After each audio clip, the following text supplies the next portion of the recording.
Hello, hello, hello. This is Brian K. McNeill, the sales confidence coach, and here we are for another episode of the Sales Confidence Podcast.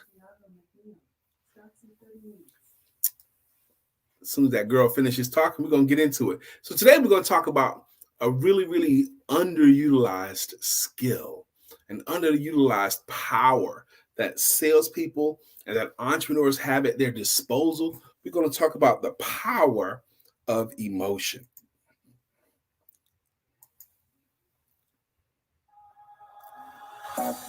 This is the Sales Confidence Podcast, helping you sell your services to more potential clients.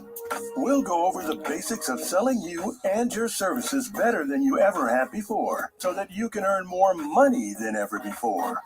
Learn a sales system to ensure you own the skills and techniques to stay profitable. It's time. You're in demand. Now get the mindset and systems to handle that demand. Here's your host, the world's #1 authority on how to sell services. It's the sales confidence coach himself, Brian K. McNeill.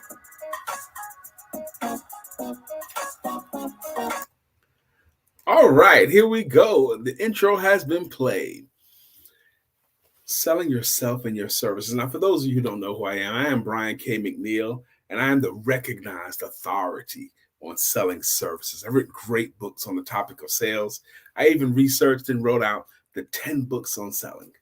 But we're going to talk about this here today.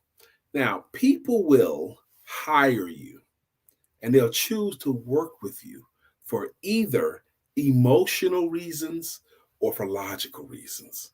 Emotional reasons, the way I see it, are the way they imagine they're going to feel after they decide to work with you. Logical reasons because it's smart and it makes sense and it's a good deal. That's logic. Now, what do you believe is a more compelling reason for someone to work with you, emotion or logic? Now, you can probably tell from the title of today's talk that I'm going to say it's emotion, and it's not even close. People will hire you 9 times faster for emotional reasons than they will for logical reasons. Emotion has to do with the heart. Logic has to do with the brain. And when the brain and the heart are in conflict, the heart invariably wins. There's a famous sales story about these 2 salesmen that work in a diamond store. One of the salesmen studies all about diamonds. He knows all about cut, carat, and clarity. He knows about where the diamonds were made and how they were mined and how they got there. And he's just become an official gemologist.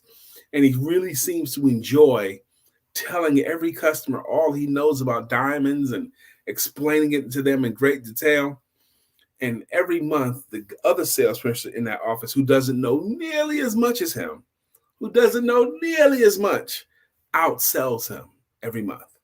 And he outsells him by a lot every month. So the guy that knows so much about it, he's always perplexed. How can this guy who doesn't know nearly as much about diamonds as I do outsell me every month? The difference is the guy that don't know as much about diamonds, but he just loves diamonds. And he sells them with love. And because he sells them with love and it comes across, people buy from him a lot more often and a lot faster.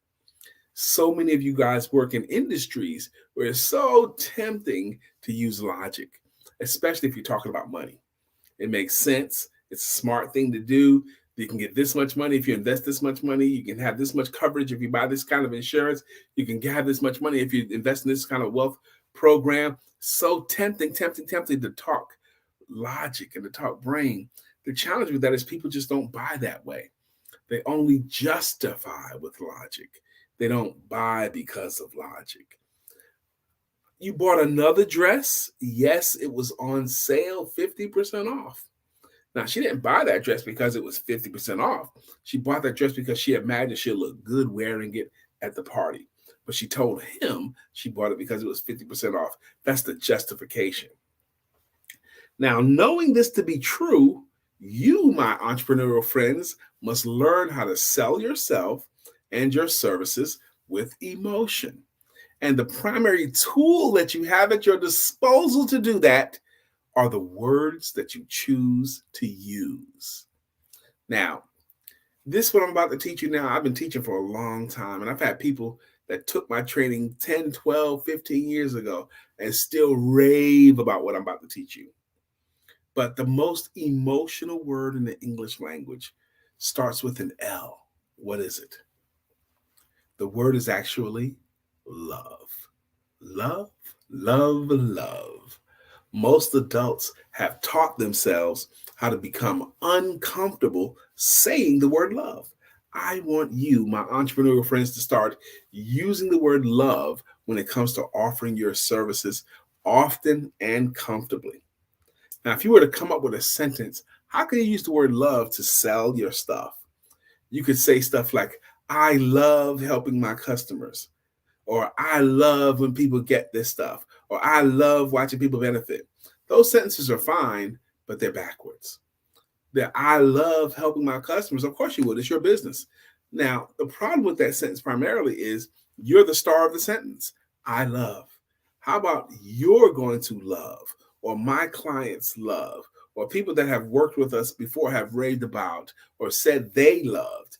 You, your, them, they. That's a much more effective way to use the word love. You're going to love. Everyone in your home is going to love, or something like that. That's how you use the word love well.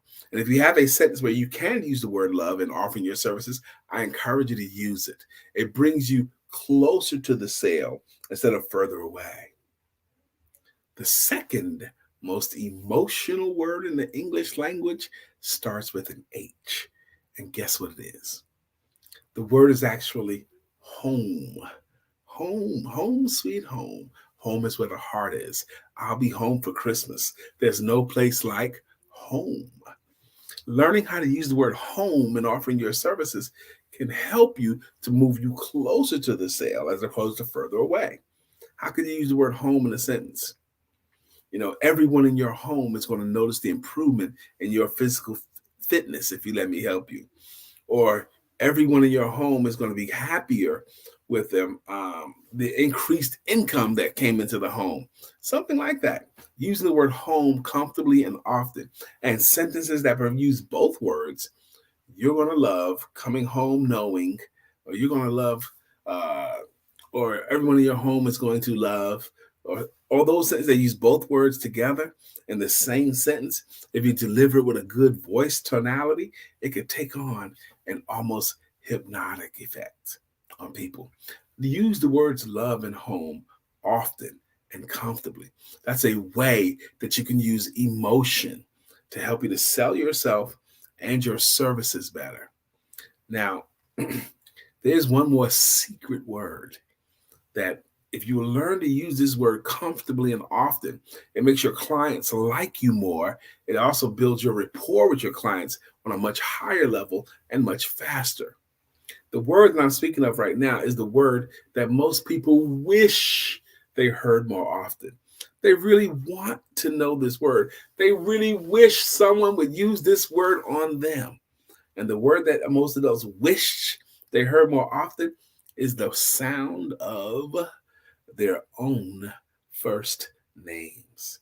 Yes, they want to hear their names. Right, Susan, right, Frank, right, Charles, right, Beverly. If you use a person's name, and the cool thing about using a person's name is you can't overdo it. But every time you use a person's name, it's almost like you are edifying them. It's almost like you are lifting them up. It's almost like you are complimenting them just by your willingness to say their name. Love, home, and a person's first name are three words you can use that'll help you to sell yourself and emotion. Now, think about your life. Have you ever bought anything merely because it seemed to you that the person that offered it to you really, really believed in it? You believe that they believed in it. Have you ever bought anything from an infomercial? It slices, it dices, it makes beautiful julienne fries, whatever those are. How about the slap chop? How about any of those things that's ever bought? Those people, those guys, those gals that do those infomercials, get you excited about that product because they're obviously excited about that product. And when they're excited, they can transmute that excitement into you. They are not using logic, they're using emotion, only justifying it with logic. I think about people who didn't know how to use emotion to sell, how they end up hurting everyone. Not that long ago, a friend of mine told me a story about losing a loved one, and they believe they wouldn't have lost that loved one if the doctor had basically said it differently. If the doctor was able to persuade them to do a procedure, the doctor was matter of fact about something. But if he had used any kind of emotion, said, look, I really believe you need to, or he's not going to make it if he had used an nth of emotion, the family would have done something different because they were already in a precarious place and they might have saved that person's life, but the doctor chose not to.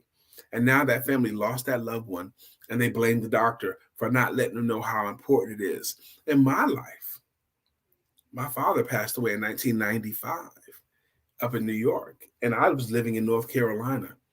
My family told me, people in my family said, Brian, your dad's sick. Now, my dad had been sick before, but no one told me how sick. They didn't put any emotion behind it saying, he's sick and he's in the hospital up in New York.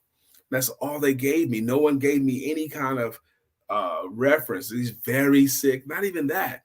Or you need to get up there and see your dad one more time, pay respects. Something. If I had gotten any of those things, if they had added anything behind the statement that your dad is sick, that might have made a difference. I might have not have lost the moment to say my final goodbyes and make my amends with my dad. And I regret that to this day. If you have something that will benefit people, if you have something that you believe they are better off, if you owe it to them to inspire them with emotion. As a young man in my life, I remember there was a home that I was going to buy. My credit union told me about it at the time when credit unions still had real estate owned. And it was the biggest home in a particular neighborhood on a corner lot. And I got approved for it. My credit was fine. I could have got the home and the payments would have been only a little bit more than what I was paying in rent. But I was the only one in the household bringing in money. I was on a straight commission job and I got scared and didn't buy the home. And I always regret not buying that home. If anyone had offered to, look, this home is perfect for you and your family. If they put anything behind it, it's perfect for you and your family. I had 2 toddlers. You got 2 little children. The home is fenced in the backyard. They can run around and play. If they had used any of those things, I would have probably bought that home. And I regret that I didn't get it. It probably would have changed the trajectory of my whole life if the person had even used any kind of emotion. In your life, you have opportunities too. Today, selling is not as transactional as it used to be. I used to think it used to be this way. Give me money, you get this. Today, the way I see selling is an act of motivation, an act of motivating. You're not just trying to get someone's money, you're motivating them to take an action that's in their best interest. It's a time when you motivate people to do some things. If you believe in what you offer, if you believe that your clients are better off if they accept your solutions, then don't you owe it to them to motivate them to take an action with you that is in their best interest. I'm going to encourage you today to look for ways where you can use emotion in offering your services. Use the words love, use the word home, use the person's first name in an effort to be helpful to them. If you will do that, you will see that it becomes easier for you to offer your services. And it becomes easier for your clients to accept you. Again, my name is Brian K. McNeill. I'm the Sales Confidence Coach, and I hope you found some value in this. If you found some value in this, feel free to share it. Share it on your LinkedIn. Share it on your Facebook. And consider sharing and subscribing to the YouTube page, Brian K. McNeill, the Sales Confidence Coach.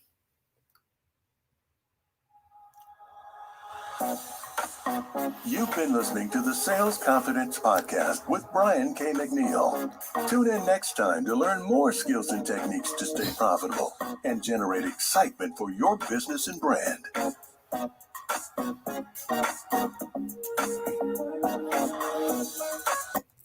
We'll be back next Tuesday at 1 p.m. Eastern Standard Time.